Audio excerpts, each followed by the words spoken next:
Hello there and welcome to Can Sanity. Today we're going to be talking about KitchenAid stand mixers because that's the brand that I use in my kitchen. And I'm going to talk a little bit about the pros and cons of the stand mixers that I have, so that if you're shopping for a stand mixer and you want to know something about KitchenAid, you're going to learn something from this video and hopefully make an informed decision when you go to buy your stand mixer. Okay, so here are my three KitchenAid stand mixers, and I'm going to start by talking about the first stand mixer that I purchased, and that was this one. And I purchased that about 20 years ago, and it's called Heavy Duty, and it has the lift technology. And the reason why I picked up this particular model was that was all that was available at the time in my area for consumer purchase. And so I've been very happy with this particular model. I purchased it because my kids were young at the time, and I was making a lot of birthday cakes and making a lot of icing. And so I figured that I needed a stand mixer rather than just use my hand blender for doing that. And my daughter has a food allergy, and so I was not only making birthday cakes and icing for my family, I was making cakes for the whole neighborhood. And so it really served me well at that time, and I've been very pleased with it. Okay, so the second KitchenAid mixer that I purchased was this smaller version, and it's called Ultra Power, and it has the tilt technology. And I purchased this used from a friend who was downsizing from her place, and she said she didn't need it anymore, and I was happy to pick it up. And if you get an opportunity to buy a used KitchenAid, I would not hesitate if you can get it at a good price, because they work for years and years and years. Like I said, I've had this for 20 years, and I've had this one for about 8 years. Now, the latest KitchenAid that I purchased was this one, and this is called Commercial.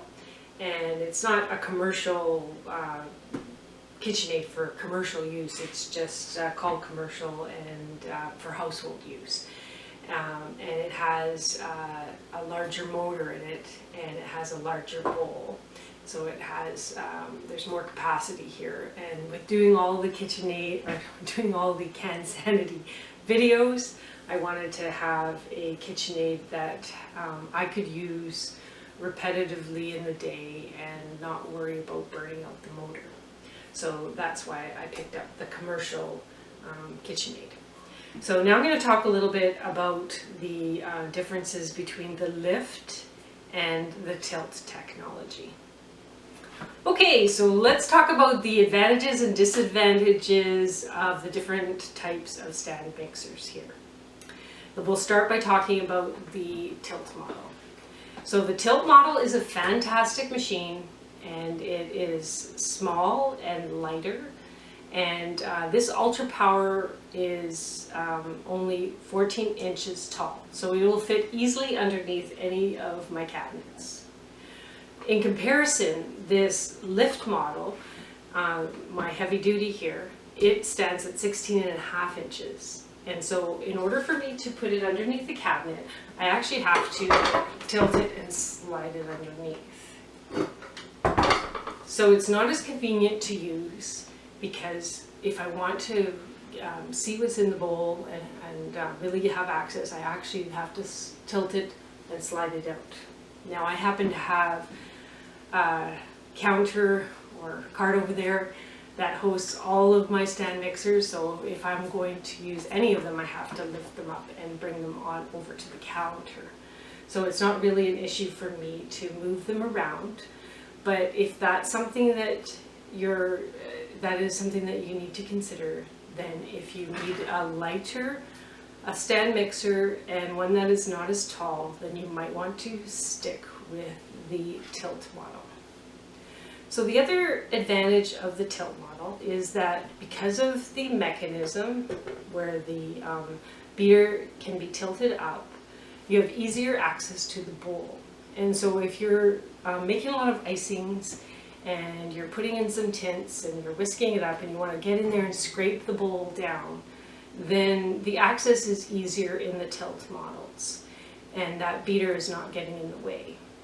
Whereas in the lift model, if the bowl is up and you want to mix it, get your spatula in there just to mix up your tint, that beater would be in the way. That's the dough hook in there, but let's assume that that was the beater. And even if you brought the bowl down, that attachment is still in the way. So you can certainly use it for mixing up icings, and but it just isn't as convenient. So that would be the main advantages of the lift model, is the small size and the easy access to the bowl. The other advantage is that because of the shape of the bowl, you see it's tapered, and whereas this one's rounded, if you're whisking up small batches of meringue or small batches of whipped cream, let's say to top some a slice of angel food cake, this is going to be the machine you want to use, because that whisk attachment gets right down to the bottom of the bowl and whisks up the small batches really easily. In comparison, the lift model, the bowl shape, and the capacities of the bowls, if you're trying to do small batch, say small batch whipped cream, it's not going to work as efficiently. So if you're thinking that you're going to pick up your stand mixer to make small batches of anything, then you might want to stick with the tilt model.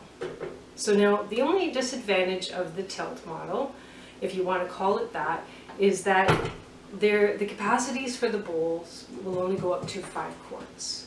And so if you want to do triple batches, let's say, of something, then, you know, if you want to have a 6 quart up to 8 quart bowl, then you're going to have to go on up to the lift models. Now, a 5 quart bowl will honestly do anything for the average baker.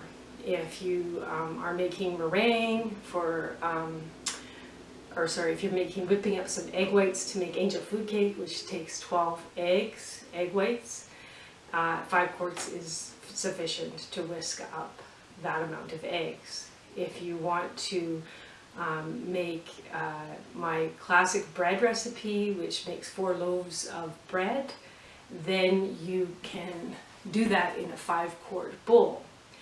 Now, if you're planning to make bread, though, mostly with your stand mixer, then you probably want to go on up to the lift model, because it's better at working with stiffer doughs. The lift models have larger motors, or more power, and so it doesn't work the motor as hard when it's working on stiffer doughs. So again, talking about my classic bread recipe, which makes 4 loaves of bread, it requires 9 to 10 cups of flour. I would go to using my lift model for making that recipe, because it's just going to be really efficient at kneading that dough.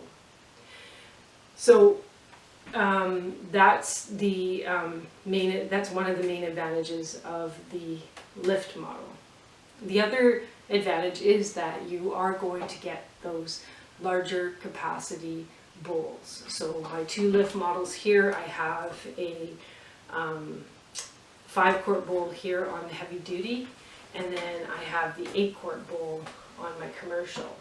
And so that's the main advantage of going to the lift models, plus the fact that it is a sturdier KitchenAid. And what I mean by that is that because of the construction with the lift, you can see that everything is just really tight. In comparison, the tilt model has a little bit of wiggle in the top, and that's basically because of the construction. So, you know, you have this lever in here, so this is going to move around a little bit. So if you're working with stiffer doughs in this, you're going to see this move around a little bit. and whereas you're not going to see that in the lift model. So I think that covers all the main advantages and disadvantages. I just want to also say that for I think it's the Architect, you can get a glass bowl for that type of KitchenAid, and personally that wouldn't be very practical for me because I'm in here all the time, and I don't want to worry about chipping my bowl or breaking my bowl. And now KitchenAid is fantastic in that if you need another part or replacement part, you can order that and get that, but it wouldn't be very convenient for me if I broke my bowl. And so I've stuck with just the metal bowls. And in preparation for this video, I did look at what is out there, what are the options for bowls, and there's some nice copper bowls and white glass bowls. There's all kinds of options out there. But for me, the most practical is to have the stainless steel bowls. And so that's what I have stuck to. So now let's talk about power. Okay, so wattage's power, and the higher the wattage, the more power your motor's going to have. And KitchenAid has these stand mixers starting at 250 watts all the way up to 1.3 horsepower, which is equivalent to 1,000 watts. And so to give you an example, or to remind you of an example of usage, for 20 years I used this heavy-duty KitchenAid stand mixer solely, and it has 325 watts, and that was sufficient for me. Now I like to use the Ultra Power that has the 300 watt motor, and specifically because I like to do small batches in this stand mixer. And I graduated to the commercial that has 1.3 horsepower because I'm doing the Cansanity videos, and I'm in my kitchen even more than what I was in the past. And so I'm using my appliances more than once a day and for larger batches. And so my classic bread recipe on cansanity.com makes 4 loaves of bread, and I want to sometimes make a double batch of that. And so that will be efficient. The commercial KitchenAid stand mixer is going to be the stand mixer I want to use for that, because remember, my classic bread recipe calls for 9 to 10 cups. So if I'm doing a double batch of that, that's 20 cups of flour. And so that's the stand mixer to do that. So if you're wondering about which wattage is appropriate for you, you have to think about how much you're going to use it. How much are you going to be the average baker who uses your appliance once a month, or are you going to be in your kitchen every day or every week? And just remember that if you go up in wattage, that you're also going up in capacity and bowl size. And so if you were really wanting to use this KitchenAid stand mixer to make just small batches of cookies or meringue, then you're going to not be as efficient with that. It would be much better to go to the tilt models that have up to 325 watts, and just get that one. And that would just be my recommendation, just from my 20 years of experience using these KitchenAid appliances. Okay, so we talked about the pros and cons of having the lift model versus the tilt model, and you've learned something about wattage. And now you're left with the task of looking at all the models and deciding which one is right for you.